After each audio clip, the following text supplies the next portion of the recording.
Hey, what's up YouTube? It is Toy Adventures, here again with some more figure reviews. And finally guys, it's back to our traditional Mattel Jurassic reviews. Today we're taking a look at a brand new subline for Mattel. We're taking a look at the first ever remnant, or I guess arrivals of the Jurassic World Survival line. So we have a Brachauchenius? I'm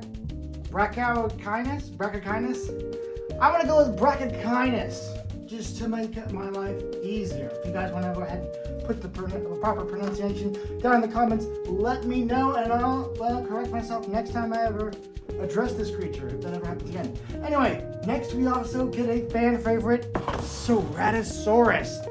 Nice to get another one of those. And then we get the Afrovenator, or Venator. Oh, one of those Venator dinosaurs. You know, you get the concave Venator and others. So this is a brand new subline that they're doing called Jurassic World Survival. It's not quite Rebirth, but I have a feeling that they're very Rebirth inspired. And that's because these ones, as you can see, especially with the Ceratosaurus, since we've gotten a species of it already, to compare it to, very exaggerated, rule of cool, spiky, dangerous looking designs, as opposed to what Mattel was going for originally was more believable, realistic, and movie accurate designs. Now they've kind of gone into a different direction where it's more exaggerated, Chapman-esque, extreme, for a lack of a better term. So, I mean, let's just take a look at the Ceratosaurus, because here it is the most apparent. You can see they have extremely exaggerated brow horns, and then of course the much more elongated and beefier nasal horn right there, along with the body just being absolutely covered in these osteoderms going along the back, and even spikes here at the top. Very dragon-like, as opposed to being very dinosaur-y, which is interesting.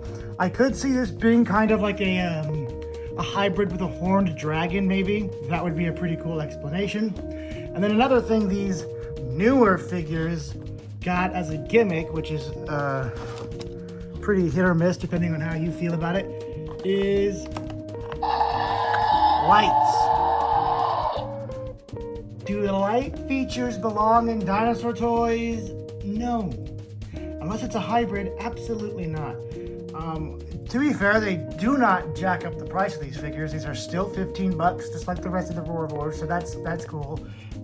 It is at no cost, but still, I don't like it. I don't like it. They're dinosaurs. These are just supposed to be dinosaurs. These are not supposed to be the hybrids. But we'll get more into that once we open them up. First, we just got to take a look at the packaging, because that's actually something I really like with this wave.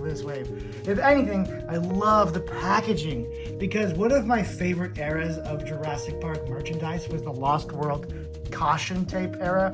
I'm sure a lot of you remember this. It was with Jurassic Park 3 as well, where like the sides and corners of boxes or whatnot would have this caution tape design around it. It gave it a very dangerous, do not enter feel, very unpredictable, and yeah, it just really added to the dangerous feel of these dinosaurs in their boxes.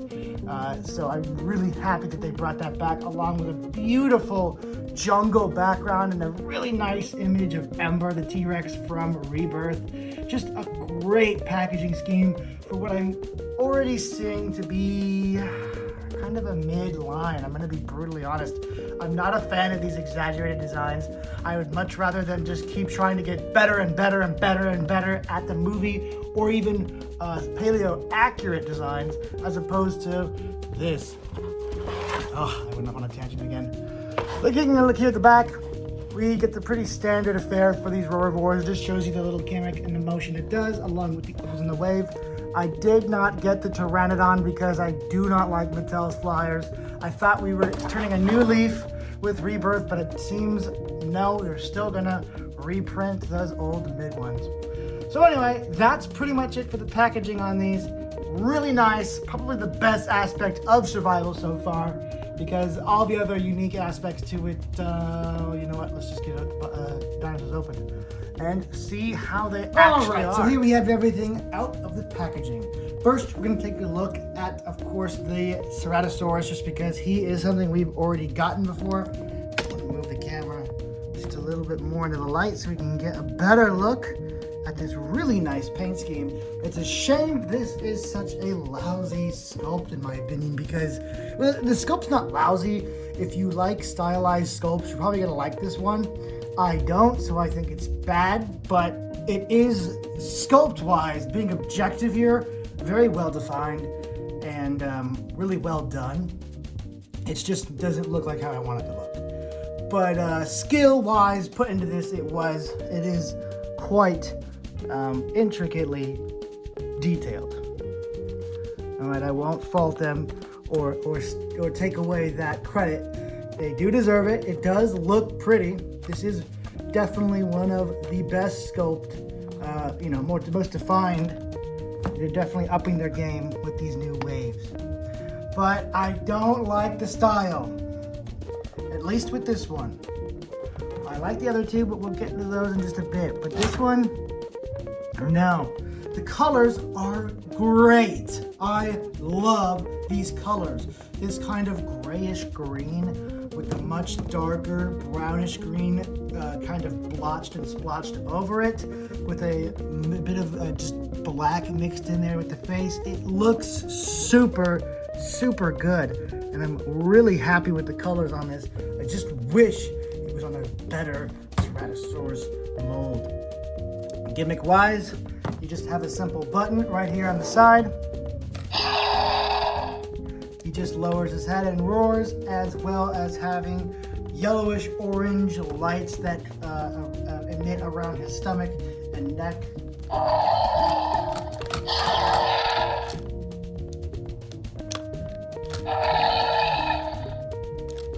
Again, very Chap May, for those of you who are old enough to remember that company, especially when it was in its prime with Dino Valley, way back in like 2006, not even 2006, 7, 8, around then you'll know that they did like really stylized but really cool dinosaur toys. That was back when dinosaur toys were mainly all stylized. No one really went for accuracy for toys. So it wasn't as egregious as this one is, because we know Mattel can do super accurate designs. Well, anyway, that's the Ceratosaurus. Really nice colors on it, but it's not an appealing design to me. I can't say it has a bad sculpt, because that's just objectively wrong. It just doesn't have a very appealing design. Now let's move on to the Afrovenator, which is the complete opposite story. I thought I wasn't going to like this one because of Jurassic World Survival bad, but no, this one's actually really nice. The body sculpt is pretty thin and nimble. I don't actually know too much about Afrovenator, but I'm going to assume this little neck or nose crest is actually there, because that seems like something pretty iconic to just randomly add onto the dinosaur. I'm gonna guess his neck frill, this tail frill, or this tail gizzard, or whatever this is, extra skin, is not accurate, and that's the stylized bits. But as for it itself, this looks really nice and really does pay homage to the Operation Genesis Allosaurus. I mean, that's the first thing I see when I see this red with darker stripes, that I think of Operation Genesis Allosaurus. Other than that, the sculpt is just really, really nice. Let's get a better look at it. I mean, you have your standard scales that can also transition into these much wider dispersed scales. I've never seen these type of scales on a Jurassic World dinosaur yet. It's so awesome to see more variation in scale design instead of just having big, thick osteoderms. But these ones actually have like size differentiation, texture differentiation. It's so nice. And it's speckled nicely over this dinosaur. So this is actually a win in my opinion. This could easily be modified to be a really, really good Mattel figure, up there with the best, just because its sculpt is really nice, but it has those little tag bits on there that you just would need to slice off and paint over, maybe sculpt over. It wouldn't be that intrusive of a customization job. No real point in going over the articulation on these guys. I guess we gotta go over the gimmick, because his is actually a little bit different. Instead of your dude doing your usual raw up and down, he does kind of just to the side. It's an okay gimmick. I don't see how useful it being, especially in play, especially in filming. Yeah, he's an interesting dinosaur, very cool looking, but play gimmick wise and sculpt wise, or at least design wise overall, could use some work. But still, I think this is a worthy buy in the line, especially for Jurassic World survival standards, considering what I've seen so far online. Just like I said, it has not been good. Then we're gonna take a look at this bad boy. Oh boy, this one's name, I do not remember it. So we're gonna call it the not Liopreurodon. This is not Liopreurodon, and I am technically right. Just because I don't remember the name doesn't mean I'm wrong. I am technically correct when I say that. This is not Liopreurodon, but is similar. It is a wonderful sculpt. This thing looks really beefy and thick, kind of like a walrus or something, with this really mean looking face right here, with these teeth kind of overlapping, sticking out, looking really gnarly. The flippers look also equally gnarled with holes and jagged edges on them. This thing looks like it's either really old or been through a lot of battles, or probably both. I mean, this thing is weathered to all hell, even down to its little tail. This one I feel like has the least amount of stylization on it, which makes it, design-wise, the best out of the three. Usually the swimmers are usually winners because, well, they usually don't mess with them too much. They keep them pretty accurate, and especially with this one, they did, and I really feel like it's really nice. Especially the colors here. You have this really nice deep blue, accompanied by this kind of whitish, off-white gray striping going along this spine and the sides here. It just looks super nice. Kind of hard to catch on camera because, you know, when light shines, it turns white, so it's hard to show you. There you go, you can kind of see it a lot better there. You also get some really nice silver striping on the underbelly. This is unexpected because usually Mattel will not put paint with somewhere you're not going to see it, but this is something you wouldn't notice initially, and it just looks so cool. I'm not sure why they did that there, but it looks awesome. Play gimmick wise, you just get a nice big button here in the back. When you press that, it glows green and roars downward with what sounds like a herbivore sound. It sounds like a Triceratops or maybe a sticky mullet. Yeah, weird sound for a not Liopreurodon-esque dinosaur. So anyway, guys, that was pretty much all I had to say about these three. It's our first look at the upcoming Jurassic World Survival line. And basing it off of these three alone, if I'm going to judge the whole line just based off of these three, it's going to be a pretty hit or miss line with really good, with not really good, just good hits and pretty hard misses. Because it's always bittersweet when you get a really good sculpted dinosaur that has a really bad design. We've seen it multiple times, especially with this Ceratosaurus, where you can tell it's high quality, but the way it looks is just bad, you know? But the Afrovenator and the B-word swimmer here, I'm so sorry, I did not know that. That name is hard to pronounce. It's not as bad. It's really not as noticeable, and it really just seems like they didn't do that much to them. They really left them alone and let them be cool, accurate designs.